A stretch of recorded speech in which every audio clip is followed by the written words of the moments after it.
حبايبنا الحلوين، يا رب تكونوا بخير ودايما متجمعين مع بعض في الخير دايما.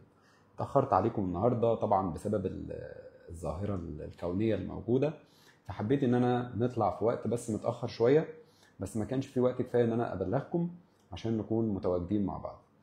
لكن النهاردة هطلع معاكم بلايف بسيط كده عشان احنا اتأخرنا. هنعمل لايف بسيط مش طويل زي كل مرة. هنحاول ان احنا نقول فيه بعض الحاجات المهمة اللي المفروض نكون كل واحد فينا في الفترة الجاية ملتزم بيها ما بينه وما بين نفسه، مركز ان هو يغير من شكل حياته، من شكل اللايف ستايل بتاعه، لان الحياة مش على قد حلمك اللي انت بتحلمه وشايف ان هو ممكن ما يتحققش. النهاردة استكمالا للموضوع اللي فات، الجزء اللي اتكلمنا فيه عن اسرار النفس البشرية، المخاوف اللي بتخليكم مش قادرين ان انتوا تكونوا قادرين ان انتوا تكملوا فيها في الحياة. النهاردة صيغت لكم الجزء الثاني من اللايف عشان نقدر نتجاوب فيه بشكل احسن ونربط الاحداث ما بينهم وما بين بعض. لكن اللايف هيبقى النهاردة خفيف شوية ونقدر ناخد اكتر عدد من الاستشارات والاسئلة اللي انتوا بتكونوا مستنيين ان احنا نرد عليكم فيها. فخلينا نبدأ كده بحاجة بسيطة. اللي عايز يغير حياته ما بيغيرهاش بحلم او بهدف هو مفكر ان ده هيكون سبب التغيير. يعني ما ينفعش ان انت تحلم حلم ويهيأ ليك ان الحلم ده هو اللي ده هتكمل معاه. الحياة مش زي ما انت متخيل، او الحياة مش زي ما انت متخيلة. في هدف وفي حلم انت بتسعي ليه، اوكي جو هيد. لكن في فرق لما انت تكوني عارفة ان الحلم ده انت منتظراه ان هو يحصل او منتظر ان هو يحصل، فبيحصل بالطريقة اللي بترضيك ولا اللي هترضيك انت. الفكرة ان كلنا بنفكر ان احنا بنحلم وبنتخيل وبنتمنى وبيكون عندنا اهداف عايزين نحققها كتير في حياتنا، لكن من ضعفنا ما بيننا وما بين نفسنا الحاجة الوحيدة هي الضعف هو اللي بيوقفنا مكاننا. الضعف هو اللي بيخلينا مش قادرين ناخد خطوة. الضعف ده قد يكون في شخصيتنا، في عقولنا، في أفكارنا. محدش يحسبها بمادياتنا خالص، لأن الضعف ملوش علاقة بالماديات. وزي ما احنا قلنا في اللايف اللي فات إن وانت بتسعى هيجيلك يا الحظ يا الفرصة، وانت بقدرتك وبإرادتك انت تقدر في التوقيت ده ان انت توصل للي انت عايزه. لكن انت ما قدرتش توصل للي انت عايزه بعقليتك ولا بظروفك ولا بتحدياتك. مفيش حد هيساعدك ومفيش حد هيساندك، وما تشتكيش وما تقعدش تندب حظك، لان مفيش حاجه هتحصل غير اللي انت بتعمله. اي حاجه بتحصل عليها هي من صنع ذاتك. لكن خلينا اديك 3 امثله ل3 حاجات. الحاجه الاولى، لو انت عندك هدف او اي واحده نفسها تخس او اي واحده نفسها تدخن، يبقى الهدف هنا يتعلق بالهدف الصحي. الهدف الصحي عمره ما هيبقى هدف طبيعي واحنا بنقوله بس. يعني ما ينفعش حد يطبق هدف يتعلق بصحته او بشكله او بستايل جسمه وهو بينام نوم غلط وبياكل اكل غلط، بياكل اكل عشوائي وبياكل الوجبات السريعه وعلى طول مقضي حياته تيك اواي والاكلات الفاست فود والحاجات دي كلها. فانت عايش اصلا في مرحله اصلا اللي بتهدي الجسد او ضد اصلا فكره الهيلثي اصلا. طيب يبقى احنا لو بنحط الاكل العشوائي وبندور على الهدف ان انا ابقى انسان عايز احافظ على شكل صحتي، ما في ناس عشان تتخن بتقوم راحه تضرب في الاكل الغلط عشان يديها العود اللي هو عايزها. ما هو ده برضه ممكن يضر اجهزه جوه الجسم احنا مش هنعرف نعالجها. وفي ناس برضه لما تيجي تخس بتخس بطريقه حرمان فتأذي نفسها. فالجزء ده يتعلق بالهدف الكبير او الهدف المأمول والنتيجه اللي انا مستنياها منه. لان الدنيا والحياه وتسخيرات الكون اللي ربنا بيديها لك مش بيديها لنا هباء، مش بيديها لنا كده بدون تفكير وبدون علم وبدون خبره. الموضوع بيتعلق بالفكر وبالتركيز وبالتاكيد على الحاجه اللي انت عايزها اصلا. الهدف الثاني، لو انت انسان عايز تبقى غني، واحده او واحد عايز يبقى غني، هل ينفع ان انا ابقى عايز ابقى غني وانا اوريدي كل يوم بنزل اشتغل عشان اسد الفلوس اللي جات لي على الالتزامات اللي رايحه لي ولا لا؟ الفكره هنا بتتعلق بالنظام اللي انا عايش بيه في حياتي، في الانكم اللي داخل لي، وطريقتي في الصرف، وطريقتي في الحاجات اللي انا ما بحرمش نفسي منها. ده الهدف الثاني.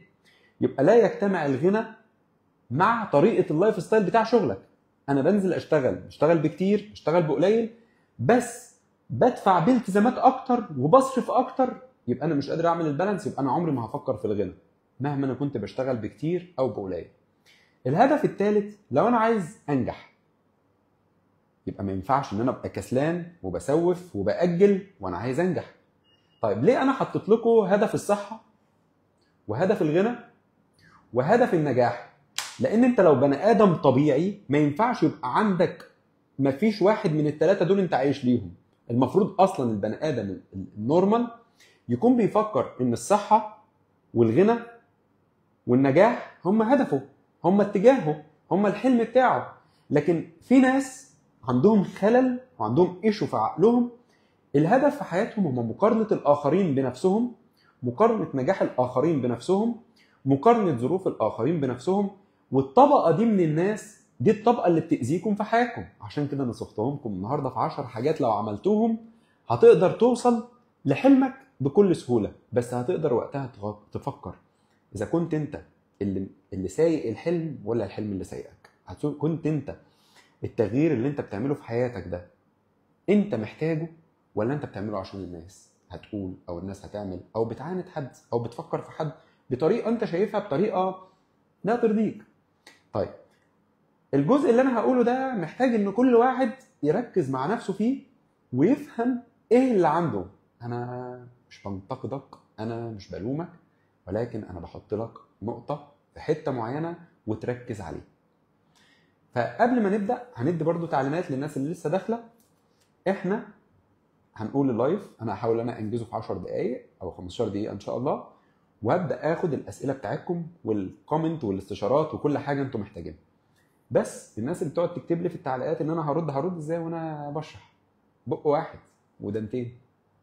فاحنا خلينا ماشيين ستيب باي ستيب عشان نستفاد. ولو اي حد شايف ان اللايف كويس يبعته لاي واحد صديق ليه يشوف ان هو ممكن يستفاد بيه. طيب اول حاجه قيس نفسك في ال10 حاجات اللي انا هقولهم لك دول وشوفهم موجودين في حياتكم ولا لا. كلنا عندنا اوجاع وكلنا عندنا الام، لكن في حاجه اسمها الوجع اللي مفيش حد شايفه. احنا عندنا في السيكولوجي بنقول ان كل بني ادم فينا جواه وجع محدش بيعرفه، ما بيقدرش يقول عليه لحد.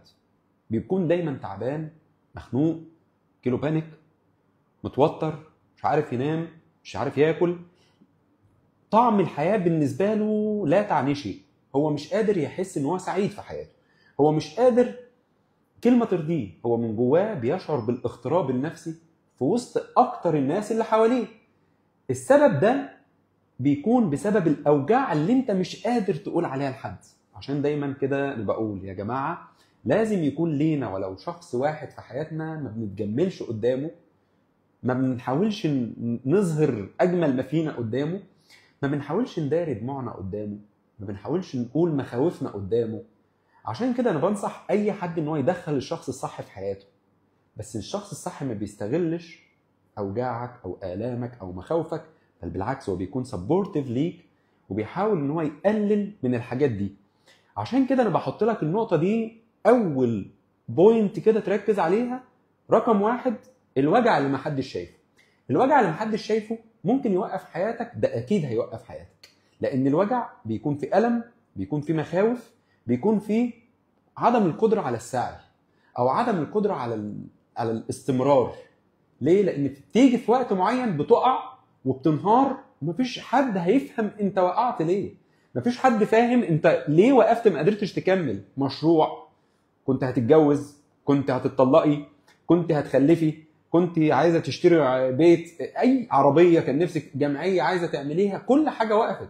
لان استمرارك تجاه الهدف اللي كان هيسبب لك نوع من انواع السعاده خلاكي ما قدرتيش تكملي فيه. والسبب انك جواكي وجع، خايفه من تحقيق الهدف عشان الوجع ده ليكي باد كريدت معاه. الباك جراوند القديمه تجاه الوجع ده مخلياكي مهزوزه، مش قادره تتقدمي. زي بالظبط كده حد مش شجاع. الحياه مش بتاعه الشخص الجبان، الحياه والدنيا بتاعه الانسان الشجاع. لما تحس ان في حاجه جايه عليك صدها باقوى ذكاء عقل ربنا اديهولك، مش بعضلاتك. فانت قدرتك على انك تفهم الموقف اللي واقع عليك او المخاوف اللي جايه عليك وتتعامل معاها بحكمه، هي دي نقطه الذكاء اللي بتبقى مش موجوده عند اي حد. لان طريقتنا في تشغيل الدماغ هي اللي بتفرق ما بين نجاحنا وما بين نجاح الاخر. يعني اللي بيفرق بني ادم عن بني ادم مش امكانيات قد ما طريقه تفكير هو المفروض يتحلى بيها. مهارات التفكير كلنا مش عندنا دي، لكن كلنا نقدر نوصل لها. طبعا مفيش حد احسن من اي حد، احنا كلنا نقدر نوصل لاحلى مهاره من مهارات تفكيرنا. بس اذا انت اعترفت ان انت عندك مشكله في التفكير. طب الناس بتعترف ان هي عندها مشكله في التفكير؟ نو نو نو، مفيش. الناس ما بتعترفش ان هي عندها مشكله في التفكير، الناس بتعترف ان هي عندها مشكله في الرزق. لكن في العقل نو نو. لما ربنا جه يوزع الارزاق مفيش حد عاجبه رزقه، لكن لما جه يوزع العقول مفيش حد عاجبه الا عقله. ده حاجه كلنا يعني فاهمينها. كل واحد لو جيت تقول له ايه اخبار رزقك معاك، الغني بيشتكي والفقير بيشتكي. طب لما تيجي تقول للفقير وللغني ايه رايك في عقلك، مفيش حد هيقتنع غير بعقله.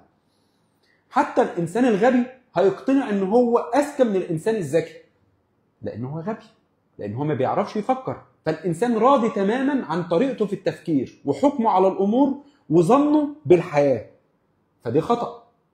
الانسان مش راضي عن رزقه ولكن راضي عن عقله. طب لو انت راضي عن عقلك لازم ترضى عن رزقك، لان عقلك هو اللي هيخليك توصل للرزق الكويس. وده اكبر دليل. سمعنا قصص ناس كتير بدأت من تحت الصفر ووصلت للي هي عايزاه، معناها ان عقلها هو اللي وصلها، وإرادة ربنا كانت موجودة معاه.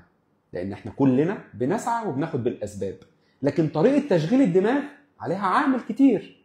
لكن فقير، غبي، عقلك ضعيف، بتتخان، بتتمرض، بتتظلم، بتتوجع، بتتألم، ما تلومش الا عقلك. ذات ست. ندخل على البوينت رقم 2. ليه بنرجع دايما للي كسرنا؟ دي من الحاجات الكتير اللي بتوقفكم عن تحقيق احلامكم او تحقيق هدفكم في الحياه. ايه هو تحقيق الحلم؟ تحقيق الحلم برضه عشان الناس اللي لسه داخله هنقول يعني ايه ان انا احلم، مش الدريمز، مش ماي دريمز، مش احلامي اللي انا بنام اقعد احلم. مش ده الحلم. هو الوصول الانسان الى الشعور بالسعاده والشعور بالراحه والشعور بالامان والشعور بالاطمئنان والشعور بالغنى والشعور ان انا حد جميل وحد مرغوب فيا. الشعور بكل حاجه بتقلقني بتوصلني للي انا عايزه. يا ريت نعمل شير للناس اللي لسه داخله عشان نوصل للناس اللي ما دخلتش. رقم 2، عشان توصل للحلم والاحساس بالسعاده او طريقك يبقى كويس في حياتك، عشان ما تفضلش تشتكي كتير وتنبر وتفقر للناس اللي حياتها اتصلحت قبلك، لازم تعرف ان الوجع اللي كسرك وانت بتحاول ترجع له هو اللي بيوقف حياتك. بمعنى مفيش فرصة تانية ومفيش قبول لأعذار لأي حد خبطني وجانا ماشي في الشارع. ببساطة اللي يأذيك أو اللي يوجعك أو اللي يظلمك أو اللي يكسر بخاطرك مرة ما تديلوش الفرصة للتانية. ليه؟ لأن أول مرة شو من يو، لكن تاني مرة شو من مين. العيب دايما بيكون على الشخص اللي قدامك في أول مرة، لكن المرة التانية بتكون عليك انت اذا انت سمحت لنفس الشخص ان هو يأذيك مرتين. اتأذيت مرتين يبقى انت عندك مشكلة في عقلك. انت ربنا قال خذوا حذركم، دايما اشغل عقلي واشغل فكري تجاه الحدث في المشكلة. اديت فرصة لحد يبقى انا ساذج، يبقى انا شخصية هشة، يبقى انا ضعيف. طب انا المفروض اتعامل مع الناس ازاي؟ مفيش حاجة اسمها فرصة تانية. اتأذيت من حد مرة هتأذي منه مرارا وتكرارا. طب ده معناه ان احنا نبعد عن الناس المؤذية؟ انا ما قلتلكش ابعد عن الناس المؤذية، وما قلتلكش ابعد عن اي حد، لكن قلت لك انك ما تسمحش غير بفرصة واحدة للي قدامك. زي تجربة الزواج. هل انا اسمح لحد انه يخرج من حياتي عشان يطور من نفسه ويرجع لي تاني؟ ما ينفعش ان انا اطرد ابني بره البيت عشان يتربى، لكن انا ممكن اربيه وهو جوه البيت. ايفن ان هو ما قدرش يتصلح وعايز يمشي بره البيت، يبقى انا وقتها هعمل ايه؟ جو فور ات، خلاص الموضوع منتهي، توكل على الله بعيد عني وامشي وشوف طريقك. ليه؟ يمكن الشارع يكون انظف واحسن بالنسبه لك وانت تتعلم منه. كذلك البارتنر بتاعي لو هو قاعد معايا في بيت واحد وليه مساوئ كتير، فانا برجع للشخص المؤذي تاني. لو انا كنت انفصلت عنه، طب انا هنا عقل ايه؟ هو ما تصلحش عشاني وانا معاه، هيتصلح بعد ما يسيبني؟ يبقى كده في خلل في عقليتي انا. ما ينفعش انا ارجع لمصدر الاذى مره تانية بعد ما كنت انا متواجد فيه اصلا. انا ماشي في الشارع واحد خبطني، اقف اقول له معلش ان احنا ما اخدناش بالنا، تضييع وقت. اللي خبطك دايما بيكون عارف ان هو خبطك وحاسس، لكن لو عمل اجنور ومشى هو بيقصد ان هو يهينك او يأذيك او يذلك. فانتوا عندكم مشكله في الحته دي، ان احنا هشين من جوانا وما بنتعلمش من اخطائنا، فبالتالي بنفضل مستمرين في حته الالم عشان الظروف، الناس، الحياه، اصل فصل. الكلام ده ما بيرتبطش بفكره كيمياء العقل ولا كيمياء المخ، لكن بيرتبط بفكره الجهل وفكره اللاوعي واللي عايز حياته تفضل واقفه. انا جبت قلم، القلم ده كسرته، ينفع اصلحه؟ طيب خلينا انا اصلحه، هلف عليه بلاستر واي حاجه من طريقه التصحيح يعني واللزق، وانا هحاول امسكه شكله. لو انت داخل عليا كدكتور وقاعد في مكتبي، ينفع ان انت تشوفني كدكتور عمرو قاعد بكتب بقلم مكسور؟ ده ينفع؟ انت هتقول ايه الدكتور ده؟ واحد معروف قاعد بيكتب بقلم شكله مش كويس. سيبك من الناس اللي بتقول لك المظاهر. المظاهر هي دي اللي بتخليكم فاهمين كل حاجه في حياتكم، بس انتوا بتعملوا اجنور. يا حبيبي ويا حبيبتي، كل اللي انتوا محتاجينه ان القلم اللي يتكسر ما تحاولوش تصلحوه، وده معناه ان اللي هيكسركم مره ما تحاولوش ان تفكروا ان هو هيكون مره ليكم بيطيب او بيداوي او بيعمل اي حاجه. ليه؟ لان اللي اتعود يكسر هيفضل يكسر، واللي اتعود يخسر هيفضل يخسر، واللي اتعود يتألم هيفضل يتألم، واللي اتعود يأذي هيفضل يأذي، واللي اتعود يحقد هيفضل يحقد، واللي اتعود يوجع هيفضل يوجع. مش اي بني ادم بيكون سهل ان انا اصحح له فكره الذهني تجاه نفسه، لان اغلب الاشخاص مش مقتنعه ان هي بيكون عندها ايشو في عقلها، فهم اصلا مش راضيين. يعني انا ممكن يقعد معايا واحد هو شايف ان هو بيفهم احسن مني، هل انا ادخل معاه في جدال اقول له ان انا بفهم احسن منك؟ يبقى انا عندي خلل، لان دي طبيعه البشر.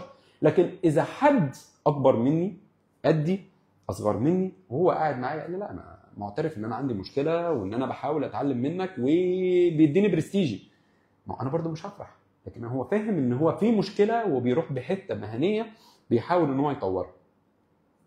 يبقى انا ما كنش من الناس المدمنه للاذى.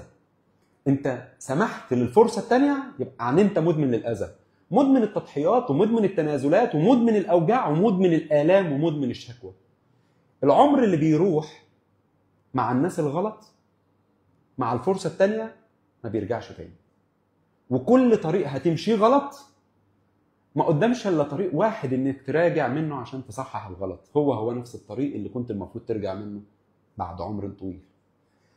فاي حد بيدمن الاذى من نفس الشخص ما يفكرش ان حياته ممكن تتغير. ليه؟ لان انت اوريدي قاعد في نفس المنطقه الضيقه، قاعد في منطقه عدم التغيير وعدم التطوير وعدم الوعي. انت راضي بالمساوئ خوفا من اللي جاي، وخد بالك اللي جاي ما بيكونش اصعب من اللي انت عايشه، بس احنا بنكون حاطين ايدينا على قلبنا وخايفين. وانا قلت من البدايه الحياه مش بتاعه الخايف ولا بتاعه الجبان، ولا النجاح بتاع الانسان الجبان ولا الانسان الضعيف. ومش اي حد يقدر يقف على ارض، لان دايما الناس مش فاهمه يعني ايه تقف على ارض صلبه. عشان كده بنصح الناس كلها ان هي تفهم يعني ايه تقف على ارض صلبه. تقف على ارض صلبه يعني قدرت تعمل الجلو اب اللي انا اتكلمت فيه من يومين في لايف او في ريلز.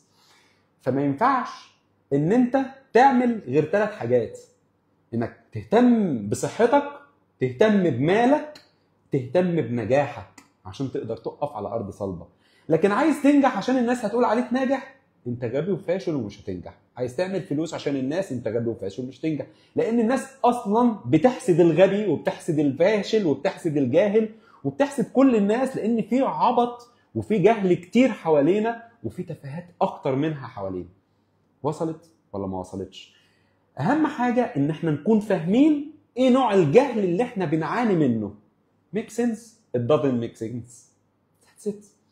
ندخل على النقطه اللي بعدها. رقم 3 هي الطيبه اللي بتتحول لعقاب. اللي هيسمع ال10 نقط اللي انا هتكلم فيهم النهارده كانه اخد معايا كورس ثمنه تقريبا، بلاش اقول عشان ما تحسدش، اللي هيسمع الكورس ده حقيقي ال10 نقط دول ويكتبهم ويركز فيهم يبقى هو كده خلاص. ويا رب تكونوا انتوا عارفين النقطتين اللي قبل دول. هندخل على النقطه الثالثه، الطيبه اللي بتتحول لاوجاع او لعقاب. هي اسمها عندنا الطيبه المتحوله الى العقاب. الناس اللي بتدرس سيكولوجي فاهمه الجزء ده. يعني ايه الطيبه اللي بتتحول لاوجاع او لعقاب؟ هي الحدود، الباوندرز اللي احنا عايشين فيها مع الاشخاص المحيطه بينا. لو انت ما قدرتش تحافظ على حدودك النفسيه والعاطفيه والماديه، مفيش حد هيعرف يحميها لك. كل واحد مسؤول عن حدوده، كل واحد مسؤول عن اللي هو عايش فيه. السيركل اللي انت بتتحرك فيه انت المسؤول عن حمايه نفسك فيها، عاطفيا وماديا ونفسيا. تنازلت وضحيت، مفيش حد قال لك اعمل كده. ليه؟ لان الناس مش هترضى عن اي حاجه انت بتعملها لو انت انقطعت عن عدم الحاجه دي. فانت مجبر على عمل الشيء اللي انت غير مكلف بيه من البدايه. ربنا خلقك لامرك انت، لشأنك انت. انت اخترت ناس معينه تمشي معاهم في الرحله، تتعب من اجلهم، تجتهد عشانهم، تكبر عشانهم، تبقى سبورتيف ليهم عشانهم. فلازم الاختيار يكون مظبوط عشان ما تندمش. لان انا عمري ما هزرع زرعه الزرعه دي تطلع مش كويسه، او الثمره بتاعتها انا لما اجي اجنيها ما تكونش ببنفت عليا. يعني دايما القيمه او الفايده اللي بتجيلي متعلقه تماما بالحاجه اللي انا زرعتها. فنفترض ان انا البارتنر بتاعتي هي الحد الصح، يبقى انا بجتهد وبقدم وبضحي واتنازل عشان اشوف اجمل جلو اب منها. انا عايز اشوف الكوبي بتاعتها الكويسه، يبقى انا بجتهد عشان اعمل الكوبي بتاعتها دي. طيب لو انا زرعت غلط هشوف اسوأ كوبي منها.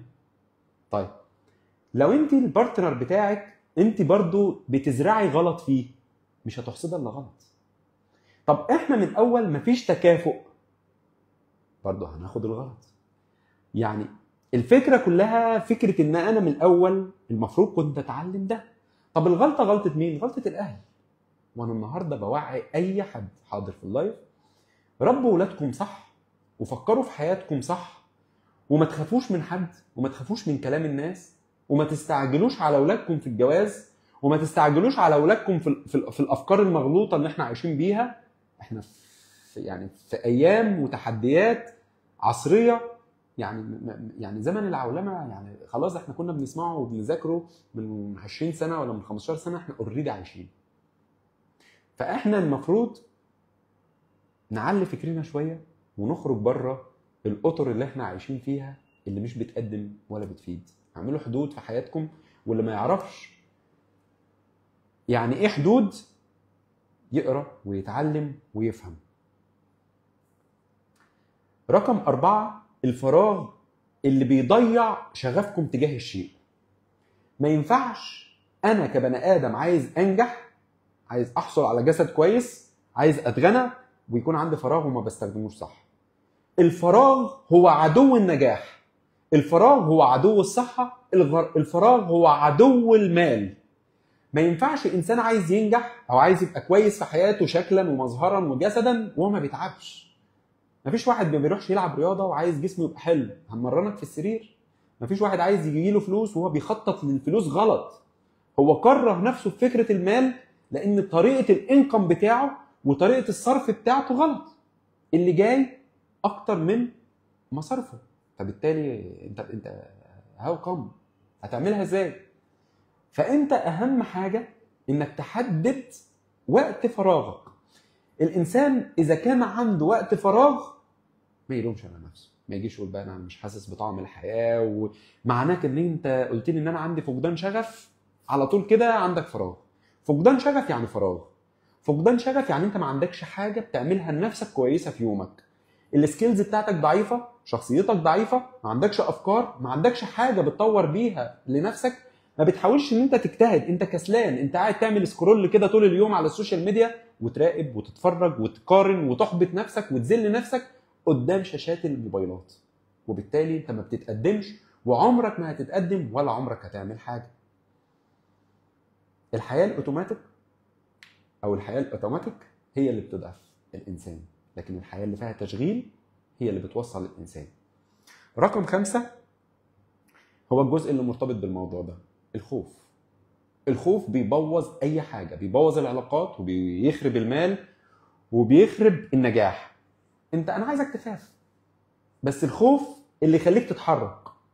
ماشي في الشارع، كلب شرس موجود في الشارع، تروح تقرب عليه، ولا الهرمون بتاع الادرينالين تسيبه يفرز وتاخد حذرك من الخطر؟ المفروض ان انت ما تحاولش بقى تبين ان انا شجاع واروح ناحيه الكلب، طب ما هيأذيك. وبعدين هنقول لك طب ايه اللي خلاك تتعرض قدام ده؟ شغل عقلك. لازم الخوف تواجهه بس بالطريقه الصح، لكن الخوف ان انت تسيبه ينهش فيك هيضعفك ويوقعك وما يوصلكش لاي حاجه، لان انت اوريدي ماشي غلط، طريقك غلط، افكارك غلط، مخاوفك بتعالجها غلط. في حاجه عندنا في السيكولوجي دايما بنتكلم عليها، هي اداره الغضب للناس اللي بتغضب كتير، واداره العصبيه للناس اللي بتتنرفز كتير، واداره التوتر، واداره الغضب العدوان، واداره الخوف. لان الناس اللي بتسمع دايما او الناس اللي بيتكلموا كلام بدون اساس وبدون علم يقول لك اداره الوقت. اداره الوقت ده فكره لا تنفع الا في المجتمعات اللي عندها اداره وقت. فانا هكنسل اداره الوقت لان انا ما بلتزمش بالوقت. فانا هكنسل اداره الوقت عشان ابقى بنصحكم وبنصح نفسي، لكن اوريدي مع الوقت انا هنصحكم واقول لكم ان انا اوريدي طبقت على نفسي اداره الوقت، لكن لما ابقى في المجتمع اللي بيعرف يدير الوقت. ودي فكره مؤجله بالنسبه لي، لكن ستيل انا بطور بنفسي في الطرق اللي انا شايفها ان المفروض ان انا اطور بيها نفسي، لكن المفروض ان انا ابقى معترف بايه المشكله عندي واعرف اعالجها. طيب انا عايزك تدير الغضب وتدير العدوان الداخلي بتاعك وتدير الحقد للناس اللي عندها حقد، وتدير الحسد للناس اللي عندها حسد، وتدير المخاوف، لان دي الحاجات اللي بتعطل شكل حياتكم وما بتوصلكوش لاي حاجه. رقم 6 الحنيه لا تقدر للناس الساذجه. الناس الساذجه بقى تركز معاها، لان الجزء اللي جاي ده كله بتاع الشخصيات الساذجه، الناس الطيبه، الناس العبيطه، الناس اللي بيضحك عليها، الناس اللي بتقدم وبيقولوا ما لهاش لازمه اللي انتوا بتعملوه، الناس اللي بتتعب علشان غيرها وغيرها ما بيقدرش. فيعني اكون ممتن ليكم، يعني ابريشيتد لو انتوا عملتوا شير لللايف، عشان الجزء ده في قاعده كبيره هتحتاج ان هي تسمعه. في ناس كتير قوي موجوده حوالينا حنينه قوي خالص، فانا عايز الناس الحنينه دي تسمع ان دي عمرها ما هتنجح وعمرها ما هتوصل ولا هتعمل اي حاجه في حياتها. مش معناه ان انت حنين او انت حنينه معناه ان انت انسانه جميله. ليه؟ لان حنيتك الزايده دي هتطمع الناس فيكي، وهتخليكي مستغله، وهتخليكي مبتزه، وهتخليكي بتستنفذي ماديا وعقليا ونفسيا وصحيا. ولما اجي اقول لك كفايه حنيه، اديها لاولادك، اديها لعيالك، اديها لجوزك، هيكون افضل. فاوعوا تفرطوا في الحنان بحكم جبر الخواطر وحكم اصل الناس، اصل الحرام، اصل الحلال، اصل قرايبي، اصل اصحابي، اصل مخاوفي، اصل ترارلي. كل دي هبلولة. ليه؟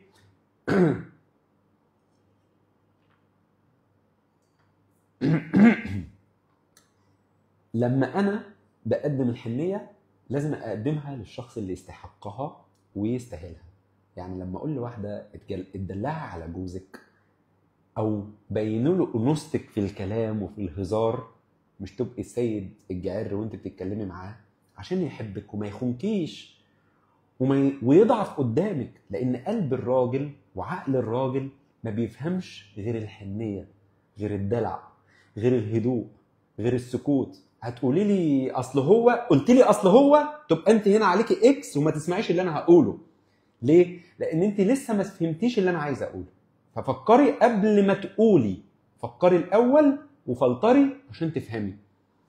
اهم حاجه لو عايزه اللي انت بتحبيه يفضل بتاعك، ما تضحكيش عليه بحله محشي، ما تضحكيش عليه بطبق جوافه، ما تعملولوش وتسوي له وتطبخي له، ده هري. ليه؟ لان انت عشان تمتلكي اي راجل امتلكيه بالحنيه والتقدير اللي ربنا اداهم لك، ودي طبيعه فيكي، فانت هتقدري تمتلكيه بالحته دي.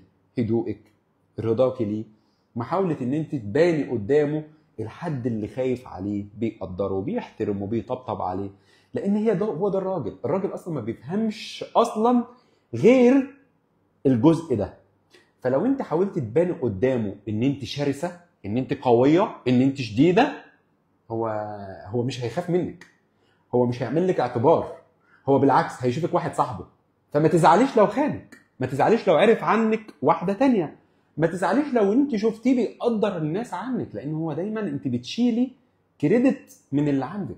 فانت عماله بدل ما تزرعي في عقله صوره ذهنيه، الراجل بيعيش بطبيعه الصوره الذهنيه اللي انت بترسميها له. ايه هي؟ شافك بتضحكي الصبح، شافك بتروقي عليه في الكلام، شافك بتطبطبي عليه، شافك بتقولي له كلام حلو. عقله بيفهم ده وبيخزن صور. لكن وقت غضبك وتحولك عليه وهو ها الحاجات دي بتاعت الناس اللي في الشارع، هو متعود عليها وبيشوفها بطبيعه الرجاله او الفكر الذكوري. فما ينفعش ان انت تبقي كده. خليكي شبه ماجده. طول ما انت شبه ماجده هتبقي كويسه. خليكي بطله العالم في المحن والحنيه مع الراجل اللي يستاهل ده ويستحق ده. لكن تبقى حنينه على واحده قريبتك، واحده صاحبتك، بنت خالتك، بنت عمتك، واحده عندها مشكله، واحده بتتطلق فانت شايله همها، انتوا بتشتغلوا بعض وبتضحكوا على نفسكم وبتدمروا حياتكم مع الحاجه اللي ليها لازمه. اللي يعوزوا البيت يحرم على. رقم 7، اصعب وحده ممكن انت تحسها، ان انت تحس ان انت وحيد بين الناس. ودي دايما ناس كتير بتحسها وما بتقدرش تقولها وما بتقدرش تفهمها. عشان انت تعالجها ما تتعلقش بحد مرضيا. زود قيمتك قدام نفسك. كل ما بترفع الفاليو بتاعتك بتعرف ان انت تستحق، انت هتقدر توصل للي انت عايزه. ده ببساطة خالص. لكن انت ما بتقدرش تشوف نفسك ان انت عندك حياة او عندك اهداف، او انت عارف مين اللي بيفرق معاك ومين اللي ما بيفرقش، فما ترجعش تلومها لنفسك وتقول حياتي ما تتقدمش وحياتي ما تتطورش. رقم 8، ليه بنسكت على الوجع؟ ليه انا لما بتوجع بفضل ساكت وبقول حاضر، ماشي، مش مهم، حاضر، تمام، جميل، انا موافق. انتوا ليه بتسكتوا على الوجع؟ ليه لما حد بيوجعكم بتسكتوا؟ حد فيكم كده يسأل كده ويقول كم مرة سكت على الوجع من الحد اللي انت ما توقعتش ان هو هيوجعك الوجع ده وخذلك في النهاية. مهما انت كنت متمادي معاه في احساس الاستحلاء، يعني انت بتستحمل، هو بيستحلك. حد انت بتستحمله هو هيستحلك. لان الحياة لازم يبقى فيها اخذ وعطاء. انت بتقدم فلازم تاخد. مفيش حاجة ببلاش. ما ينفعش ان انا احب واحدة وافضل طول الوقت اجري وراها وافضل اقول لها وافضل اعملها وهي مش بتديني مقابل. هاجي مع الوقت هقف، هسكت. ليه؟ لان انا اوريدي خلصت، الباور خلص. فاذا انا وقفت الباور بتاعي اوريدي خلص تجاه الشخص ده، الكريدت بتاعه بيكون خلص تجاه ده بس. لكن اوريدي عندنا كريدت كتير، والرجاله عندها كريدات بالهبل، تعرف تتصرف، تعرف هنا وهنا وهنا وهنا، والدنيا حلاوه معاه. ليه؟ لان مش كل راجل انت هترتبطي بيه يا بنت الناس عنده كونسبت عايش بيه في حياته. لان اغلب الرجاله ما عندهاش الكونسبت ده. فانت خليك انت فاهمه ان الراجل في لحظه هيعيط عليك النهارده وبكره هيطبل ضدك، فانت شغاله عقلك عشان هتسكتي على الوجع ولا هتقدمي للوجع ولا هتنصحي نفسك. فانت تبقي شايفه الفهم ماشي ازاي والفكر ماشي ازاي عشان تقدري توصلي للي انت عايزاه. وجعك جواكي شوفي حد جنبك يسندك فيه، طب لو مفيش انت عالجيه. رقم 9 وهما اعداء النجاح. شافوك بتنجح، شافوك بتتغير، شافوك بتتطور، جبت عربيه، جبت شقه، جبت بيت، جبت حاجه جديده في حياتك، حتى لو جبت كلب في البيت تربيه، هم قاعدين لك لازم هيكرهوك في الحاجه. ودي بتحصل للاسف من الناس القرايب او المحيطين بينا. طبعا في ناس كتير بتزعل لما انا اجيب سيره القرايب. ليه؟ هي حرام ان انا اذكر سيره القرايب؟ حد حرمها ان انا اقول حقيقتهم؟ اغلب القرايب سيئين في حياتنا. اغلب القرايب بيراقبوا بيفكروا في حياتنا وبيبصوا في شكل حياتنا ومهيئ ليهم ان هم ليهم قيمه في حياتنا، او ان انا المفروض اخد منهم امضى كده او توقيع قبل ما اخطي خطوه في حياتي. ده جهل. لكن اذا انت الزمتني ان فيها حلال او فيها حرام، اديني الزام، اديني فكر. هو انا لو عايز اشتري حاجه او عايز اغير من شكل حياتي او عايز اسافر او عايز اتحرك، هو المفروض ان انا الو تربت انا مسافر، انا رايح، انا جاي، انا بشتري، انا بجيب، انا وهو اصلا اول حد فقر واول حد فقره مخبيين على حياته. هم طول الوقت عايزين يعرفوا عننا ومفيش حد عايز يعرف حاجه عنه. هو مشغول بيك اكتر ما انت مشغول بنفسك. اذا اعداء النجاح هم الناس القريبين منك. طب انتوا بتزعلوا ليه ان انا اقول يا جماعه القرايب؟ ما هو الناس القريبه مننا يعني القرايب. ما الناس القريبه مني مش هيكونوا ولادي، مش هيكونوا اقرب الناس ليا. ولادي، مراتي، مش دول القرايب خالص. في حد كاتب عنوان اللايف اقطع علاقتك بكل الناس. برافو، اقطع علاقتك بكل الناس. وفي حد تاني على الانستجرام بيقول اكتر دكتور شفته صريح بحياتي. لان انا بقول يعني انا جاي لكم من ارض الواقع وبقول لكم الواقع. فانتوا عايزين حد يضحك عليكم؟ مش انا ما بضحكش على حد. ليه؟ لان انا اوريدي اكيد اللي انا بعمله ده ليه انا جربته يا جماعه. انا ما بتكسفش، انا مش بتحرج من حد. انا كنت بشتغل مع واحد وانا صغير كان بيقول لك ان الراجل يتكسف ده مش هينجح. اتكسف ليه واخاف من ايه؟ هو في حد هيقبض روحي؟ هو واحد بس اللي بيقبض الروح، هو الله، والموكل منه هو عزرائيل. لكن في حد تاني يقدر ياخد روح بني ادم مهما عمل في حد يقدر يقبض روح حد؟ فاحنا مشكلتنا بس ان احنا بنخاف نقول، بنخاف نحكي. يا جماعه اعداء النجاح هم الناس القريبين منك، بيراقبوك من غير ما تعرف، بيعرفوا عنك ديتيلز حياتك كلها من غير ما تعرف. بيراقبوا حياتنا في صمت وبيتفرجوا على حياتنا في صمت وبيقارنوا حياتهم بحياتنا في صمت. ما يعرفوش انت اتوجعت في ايه ولا اتظلمت في ايه ولا بتتعب ازاي ولا بتشقى ازاي، عشان يشوفوا الصورة او النسخة اللي انت بتفرجهم عليها وهم قاعدين بيتكلموا عليك وبيذموا فيك وبينهشوا في لحمك وبيتكلموا وبيفكروا وبيظنوا. ان بعض الظن اثم. ليه انتوا بتخافوا تقولوا الحتة دي؟ في ناس تقول اصل انت هتقول حرام عشان الناس نقطع. لا، صلة الارحام مع ابائكم ومع امهاتكم اهم حاجة، وبعدين نشوف الاخوات ونشوف ابوك وامك هيقول لك مين الارحام. لكن فكرتنا ان احنا نقول اصل فلان. طب ندخل على النقطة ال10 بقى عشان هو الموضوع يبقى ايه مدمج في بعضه، ودي اخر نقطة. عارفين اخر نقطة هي ايه؟ هي المقارنة. المقارنة ما بتوصلش اي حد لاي حد، ما بتوصلش. مفيش انسان بيقارن حياته باي حد بينجح. فدايما القريب هو اللي بيقارن حياته بحياتك. شافك لبست عايز يلبس زيك ويقول اشمعنى انا ما لبستش، اشمعنى انا ما سافرتش، اشمعنى انا ما نجحتش، اشمعنى انا ما حققتش، اشمعنى انا ما وصلتش.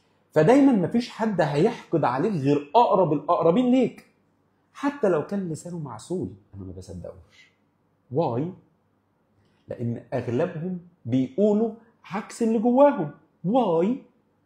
هنقول لك لان اغلب الناس ما بيحبش الا اللي عنده. اذا انت عملت حاجه هو كان عايزها ليه، تنسب ليه. طبعا الكلام بيكون ليه كل قاعده ولها شواذ. يعني انا هنا هقول حته كده بترضي الناس قوي الا من رحم ربي. راضيين كده؟ انا بحب دايما يعني ايه ارضيكوا، بس في الاخر اقول الحقيقه بس هرضيك. بس الحقيقه ان اهم نقطتين انت تخلي بالك منهم: قرايبك محيطين بيك، اقرب الناس ليك، اللي بيتابعوك واللي بيتفرجوا عليك واللي مراقبين حياتك وعارفين كل حاجه عن حياتك، ولكن منين؟ مفيش، ما نعرفش اصل، والله يا سلام، امتى ده حصل، امتى عمل، امتى، عشان انت اصلا مصدر لهم الصوره الحلوه. هم عمرهم ما يشوفوا ان انت بتعاني في حياتك، لان اقرب الناس ليك هو عمال يتفرج حياتك، وحياتك اصلا هو ممكن انت تكون تعبان اصلا ونايم في السرير، بس هو عمال يفكر دلوقتي انت بتأستك الدولارات والعمارات والذهب والالماظ. وهم اصلا يعني في ناس كتير انا يعني اعرفها هم كده قاعدين بيراقبوا حياتنا في صمت. تلاقي عندهم اكونتات فيك، تلاقي عندهم بيتفرجوا من اكونتات يقول لك مش شغاله. اصل الفيسبوك ما بفتحوش، انا ما بشوفوش، قولوا له ده الفيسبوك ده حرام، وهو طول الليل ماسك الفيسبوك ده وعمال ايه ده، ويكبر الصوره ويصغر الصوره، وكان فين واصل كان فين. ايه ده يا جماعه؟ حسبي الله ونعم الوكيل بجد. يعني ليه كده؟ طب ما تخلوكوا جرأة. انا جريء، خليك جريء. اللي يتعامل مع حد يخليه جريء. لكن تتفرج وتبني افكار واحلام واوهام على حساب ايه؟ يعني على حساب مين؟ وعلى حساب نفس مين؟ وعلى حساب افكار مين؟ انا بحب اقول الحقيقه اللي بتزعل الحاقد والحاسد. ليه؟ عشان يهدى. ذاتس ات.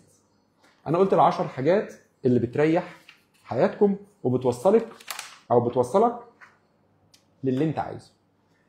السر في اللايف بتاع النهارده هقوله لك. السر هو انك تحلم بعقل وبحلم وبفكر وبتغيير قدامك. السر في الموضوع كله انك تطبق على نفسك المخاوف والحاجات الكتير اللي انا قلتها دي، وبعدين تشوف حياتك شكلها عامل ازاي.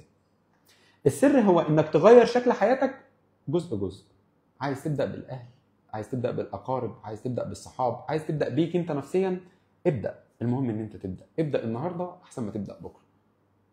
وشكرا. اللي عنده اي سؤال سواء في الفيسبوك او على